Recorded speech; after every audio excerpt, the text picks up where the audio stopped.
we're right in the middle of trade war between China, US, and the rest of the world. And what's fun is that you see all over the internet people talking about how different branded items. Which Chinese factory supplies the Who is the Chinese supplier behind product?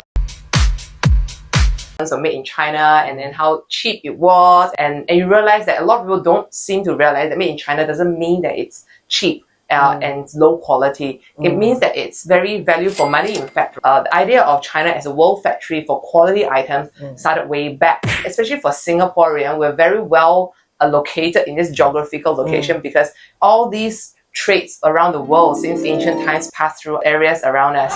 How Chinese porcelain became so known worldwide. At first, China produced very high quality porcelain, but it was kept within their market. They did not need to export it out. There was no pressure to sell out when the internal market already priced porcelain. So how did it get exposed to the world? Story of the Santa Catarina. Yeah, so Singapore was very strategically located in all of these.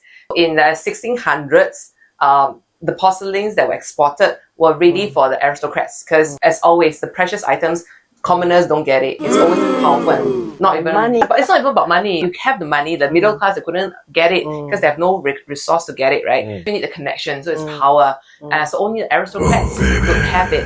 And then something happened around our coast of Changi. So it's not just haunted stories that happen around there. A lot of interesting things happen around Changi coast. So there's this thing called the Battle of Changi Coast. The Portuguese were like the dominant people exporting China ware. The Dutch East India Company, they of course got jealous, right? Because so much money, we could have just sold it to people and earn more money. Why do we just only give it to the aristocrats? Off the Changi Coast area, they actually looted Portuguese ship Santa Catarina. They took it back to auction because then that was the first time it sort of like democratized the ownership of porcelain. And for the first time, people, if you have money, you could afford it, you could just buy it off the auction. And they earn a lot. It was more than the capital that was used to set up the company in the first place. A few times more. The Dutch realized, hey, this is a great business opportunity.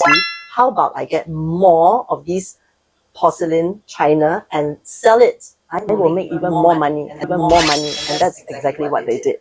Because of that battle, that started the maritime law. So before there was nothing. Yes. So Singapore, Changi Coast area, played a crucial, monumental kind of milestone in terms of setting the maritime law.